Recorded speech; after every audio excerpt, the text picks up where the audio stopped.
What you're looking at is one of Britain's most overlooked airports. Nestled on the edge of the Lake District, Carlisle Airport appears quiet today. A handful of private aircraft, flying schools and maintenance companies now call it home. To most people driving past on the M6, it's simply another regional airfield. But beneath these runways lies a remarkable story. This airport has trained RAF pilots for war, welcomed aircraft from across Europe, received Holocaust survivors seeking a new life, hosted scheduled passenger services to destinations around Britain and Ireland, and even survived closure more than once. Its history stretches back over 80 years, and in many ways, it mirrors the changing face of British aviation itself. This is the history of Carlisle Airport. Long before Carlisle Airport existed, aviation in Cumbria was already beginning to grow. During the 1930s, Britain faced an uncertain future. Adolf Hitler had come to power in Germany, the Luftwaffe was expanding rapidly, and another European war appeared increasingly likely. So the Royal Air Force had to do something.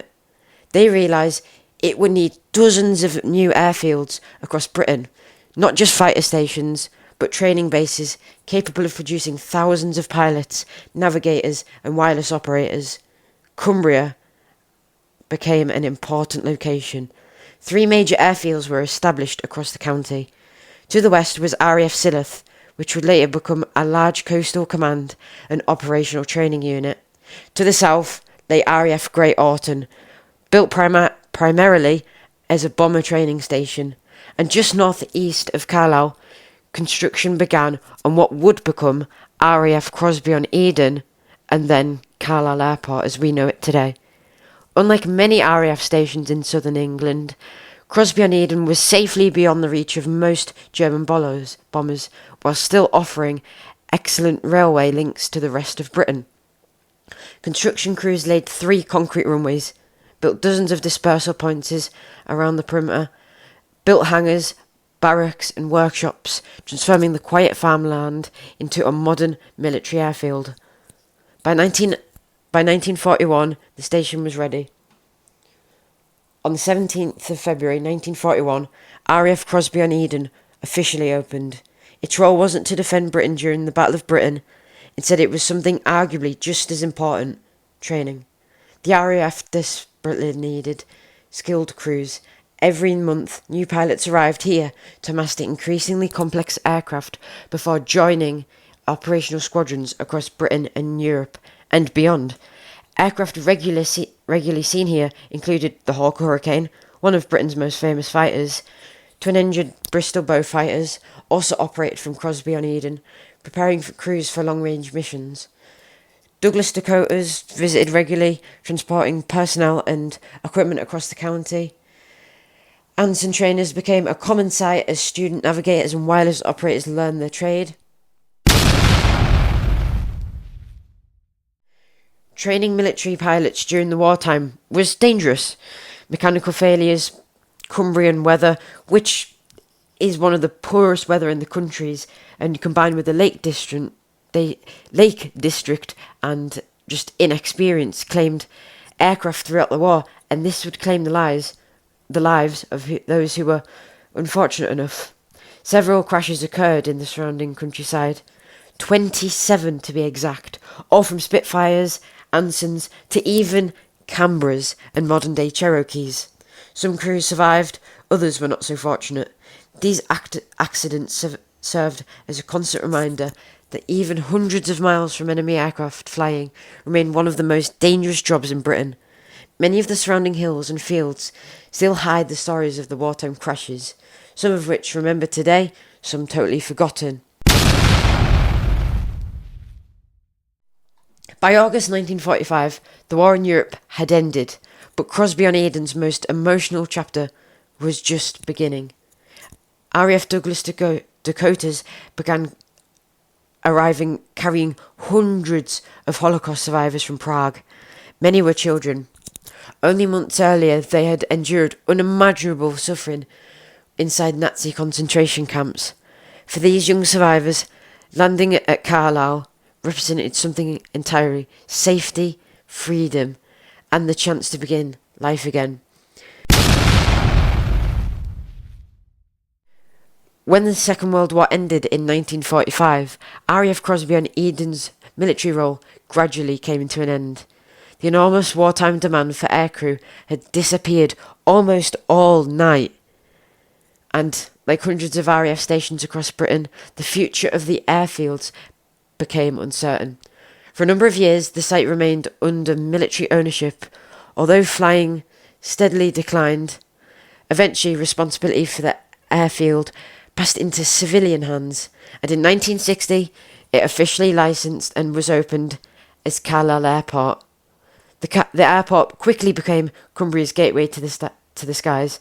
During the 60s and 70s, several airlines operated from Carlisle, connecting the region with destinations that were difficult to reach by road at the time. British Midland was among the first major airlines to serve the airport, operating scheduled services to Manchester and London. British Island Airways later introduced flights to Isle of Man, while greater and smaller regional airlines connected Carlisle with Belfast and Glasgow. Throughout the following decades, airlines including Ecosse, Burmon, and Euromanx, Loganair, and Jersey European all appeared at various points in the airport's history. Routes constantly changed depending on demand. Passengers could fly directly to London, Belfast and Glasgow, and the Isle of Man, as well as Dublin and Jersey, and occasional other destinations around the British Isles. Most flights were operated using aircraft such as the Hawker Siddeley HS-74, Short 360, Embraer 110, Dornier 228, Jetstream 31, and most importantly and notably, Saab 340. For many people living in Cumbria, these flights offered a faster and alternative to the long road on rail journeys to larger airports. Business travellers could reach London in little over an hour, while holidaymakers headed for the Channel Islands or Ireland without needing to drive to Manchester or Newcastle for time. This was an absolute game changer for people in Cumbria, because this meant they didn't have to go to larger airports and drive 2 or 3 hours. They could just head down the M6 and they could arrive at the airport, and it just became an important part of the region's transport network. However, its success will not last forever. By the 1990s, the aviation industry had changed dramatically. Britain's motorways networks had expanded, rail services had improved. The nearby airports such as Newcastle, Manchester, Glasgow offered passengers far greater choice, as low as it wasn't just regional and domestic flights. It was countries. You could fly to Spain, but Carlisle just didn't offer that.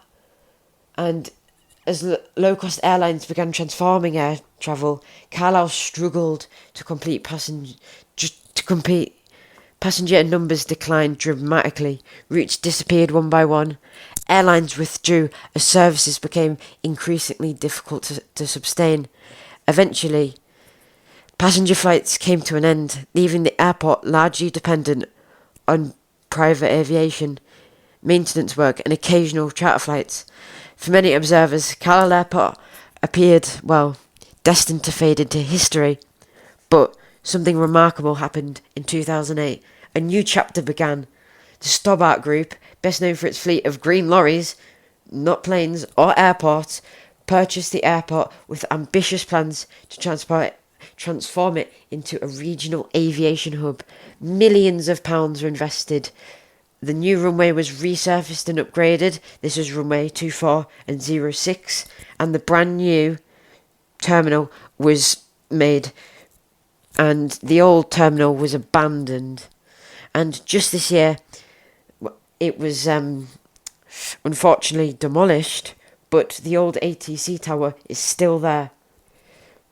A brand new passenger terminal, as I said, was constructed, and this was modern, and it still holds up today, and it's now a cafe, and it is great. You should really go there. But all the navigation equipment was modernised, and hopes were high that commercial aviation would once again return to Cumbria. After years of delay, scheduled flights resumed in July 2019. Loganair became the airport's official airline, operating services to London Southend, Belfast City, and Dublin using Saab 340s, one of my favourite planes. And for the first time in decades, passengers could once again check in, board an aircraft, and fly directly from Carlisle. All seemed great, as the airport's future had finally been secured. But, as we all know, 2019 was not a good year.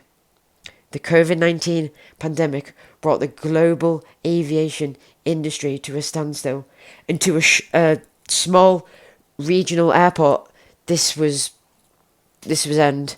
Passenger demand collapsed almost overnight. Loganair suspended its services, and despite hopes that flights would eventually return, they never did. Once again, Carlisle Airport found itself without commercial airline services. Today, the airport continues to operate as an important centre for flight training, aircraft maintenance and business aviation and Coast Guard service, and they operate as a hub for the Netherlands Air Force, which I just seen a couple of days ago, including Chinooks and Apaches. And to be honest, as somebody who loves this airport and is really wanting to see its revival, I can confidently say that Stobart would get use of this airport, and they could use it as a cargo hub connecting Southend, their other airport. There is so much potential in this airport that I guess they just don't see. It's in the perfect location, saves so much time for people of Carlisle and Cumbria, and they could just really be making money. But at the end of the day, Carlisle had its opportunities and did not fulfil it. And on that note, thank you so much for listening, and hope you took away something from that. And I hope you like and subscribe, as it really helps out the channel, as this took absolutely forever to make. Thank you.